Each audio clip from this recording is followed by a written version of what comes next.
What's happening, guys? Today we've got the Tunland V7, the new Foton. What do you think, Fads? I think it's massive. It's very big. This car is about 5.6 meters long, a little over, about 2 meters wide. And how good is this purple color? It looks amazing. You know, it's growing on me, to be honest. I'd take this purple color if I bought one, for sure. Okay, Paul's going to buy a purple car. Let's go. The front end does look very familiar to me. I want to see if you can see it as well. What do you think it looks like? I'm getting F.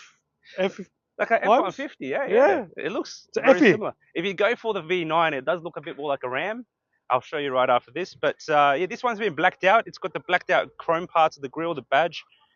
I think it looks good. I'd actually do this myself.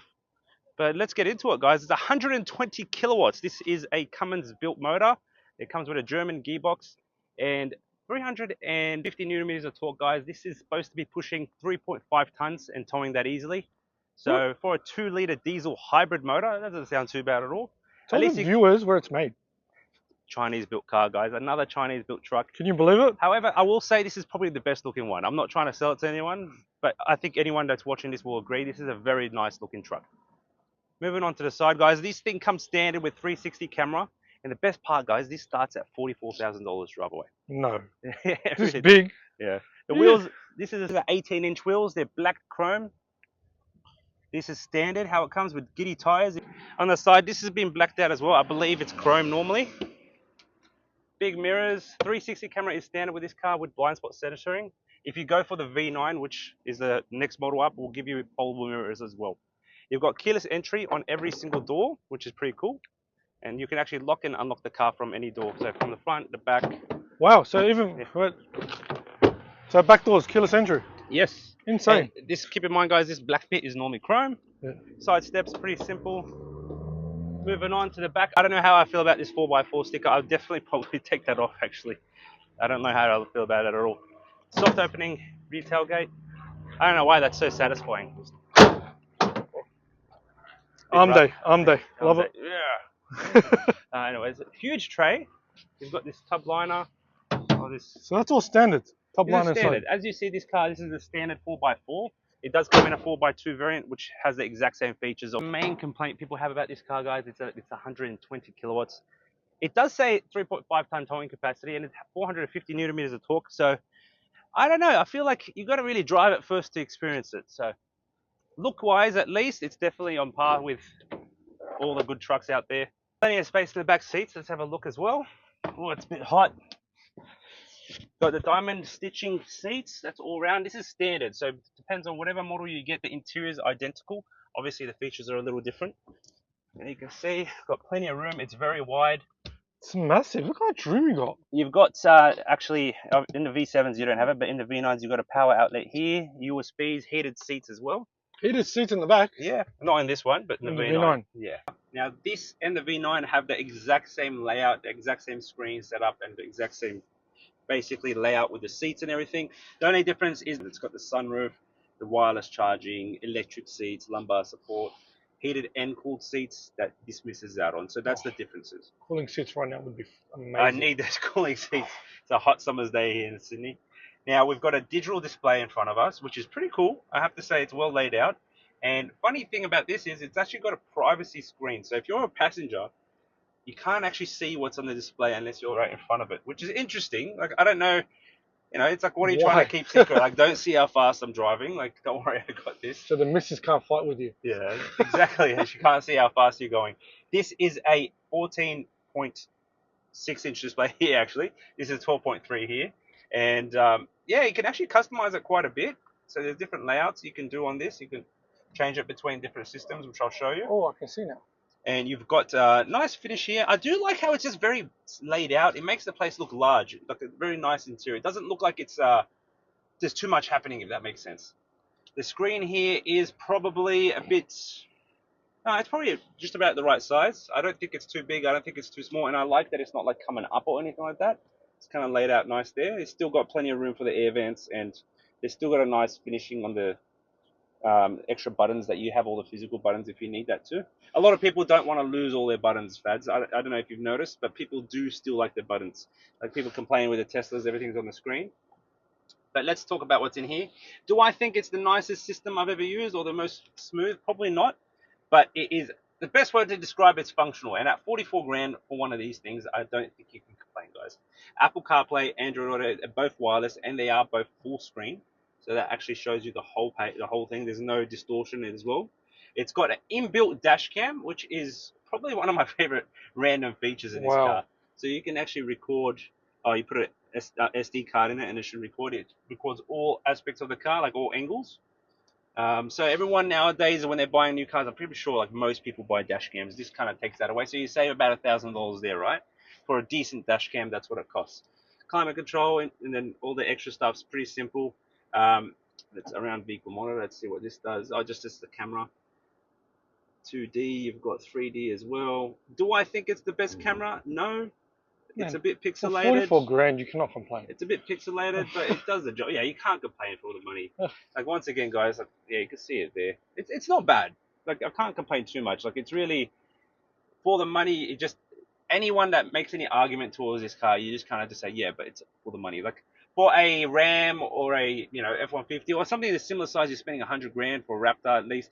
And if you want to go bigger, like a Silverado or a Ram or something like that, it's 150 grand. So you could buy 3 of these for the price of one of those. You can buy it and then buy another one. Yeah, exactly. You can have a whole fleet of these. Air conditioning controls are pretty straightforward. The stuff's all standard. Oh yeah, living on low. Does it have dual? I don't think it has dual controls though. That's interesting. Doesn't have dual climate control. And yeah, pretty much everything else is pretty straightforward. Got nice controls on the steering wheel. This thing feels a little bit flimsy, but it still does a job. You've got a cooler box here, so they got aircon that actually runs in the box here. So if you have any, it's a massive cooler in there. Can you fit your head in it? Yeah, I probably could actually. Cup holders here. This doesn't have the wireless charging, being the V7, but if you go for the V9, it will give you the wireless charge pad right here. So what are you saying? V9 has everything. V9 is the top of spec. It actually has a really nice panoramic roof. What on a Ute? On a Ute, yeah. No one gets that. Like everyone complains that you can't get that on a Ute. This thing has a full panoramic roof that opens and lifts up. We'll have to show you. We'll show you guys. But interior-wise, I do like the finish. It's got a red stitching, and it doesn't feel like cheap. I don't know how to explain it. Apart from this section right here, the rest of the actual interior, like it's finished okay. It's finished well. You got a little compartment here with USBs. Glove box is pretty straightforward. Not too big, not too small. It doesn't feel cheap. It doesn't feel like it's a $44,000 Ute. It feels like a... You look comfortable too. Yeah, plenty of room for me. Some guys hold it. I would probably think that this would look better if it was blacked out. Something so simple. But the roof, the ceiling being blacked out would look a bit better. Oh, it's 44 grand. What are you complaining about? Exactly my point, right? Now let's take this thing for a bit of a drive. Alright, I'll put this thing in sports mode, so just be careful, Fads. I don't want you to panic.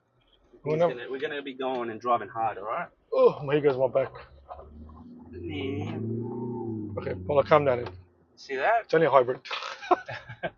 Look, it's 120 kilowatts. Probably the biggest thing about this car that everyone's going to be complaining, which I said before, guys.